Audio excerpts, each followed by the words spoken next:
সরকারি চাকরিজীবীদের বেতন বৃদ্ধির পর থেকেই শিক্ষকদের মধ্যে চলছে বেতন বৈষম্য এবং পদোন্নতির আন্দোলন। এরই ধারাবাহিকতায় ৫ দফা দাবিতে প্রতীকী অনশন পালন করেছে বাংলাদেশ প্রাথমিক সরকারি শিক্ষক ঐক্যজোট।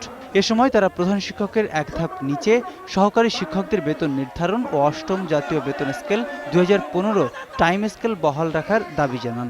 সরকারি শিক্ষকদের যোগ্যতা প্রধান শিক্ষকদের নিয়োগের যোগ্যতা সমান, কিন্তু তারা বেতন কম পেয়ে আসছে। হাই স্কুল পর্যায়ে সরকারি টিচাররা যদি ১০ম গ্রেডে বেতন পায়, তাহলে প্রাইমারি স্কুলের কেন সহকারী টিচাররা ১১তম গ্রেডে বেতন পাবে না? প্রয়োজনে যদি বেতন কমাতে হয়, কমাইয়ে হলেও আমাদের সম্মান, আমাদের মর্যাদা রক্ষা করেন।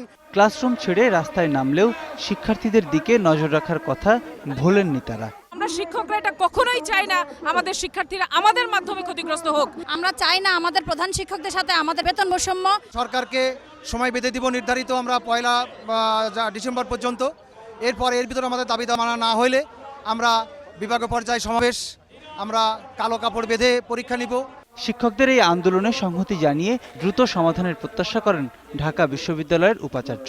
আপনারা আপনাদের দাবি সংশ্লিষ্ট কর্তৃপক্ষের সামনে উপস্থাপন করবেন। এই দাবি দেওয়া যাতে দ্রুত বাস্তবায়ন হয় সেই আমরা লক্ষ্য রাখব। পরে প্রধানমন্ত্রী বরাবর স্মারকলিপি দেন তারা।